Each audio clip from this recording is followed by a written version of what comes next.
Miss Emma. After cruel suffering, Miss Emma died as a result of an accident caused by fire.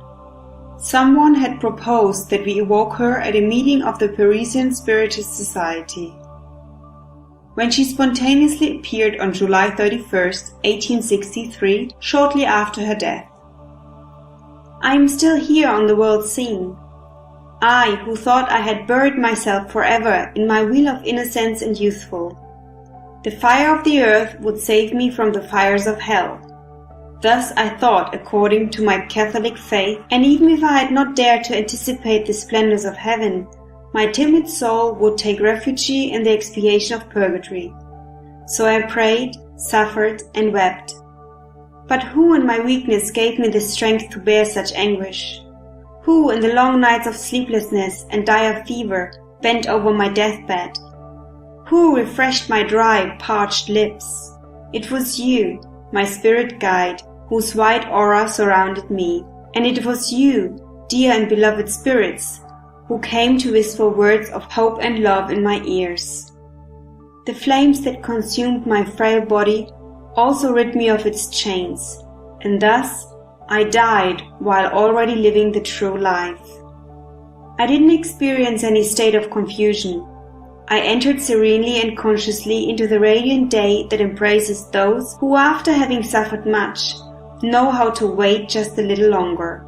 My mother, my dear mother, was the last earthly vibration that resounded in my soul. How I wish she would become a spiritist. I dropped from the earth tree like a fruit that has ripened before its time. I had not yet been touched by the demon of pride that stimulates misfortunate souls, carried away by the intoxicating and shining success of youth.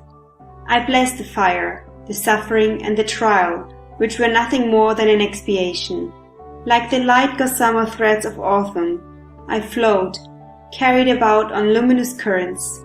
No longer do the starry diamonds shine on my forehead, but the golden stars of the good God. On July 30th, 1863, the same spirit spontaneously gave the following communication at another spiritist center in Havre. Those who suffer while on earth receive recompense in the other life. God is full of justice and mercy towards those who suffer there. He grants such pure and perfect happiness that none would fear either suffering or death if it were possible for poor beings to probe the mysterious designs of our Creator.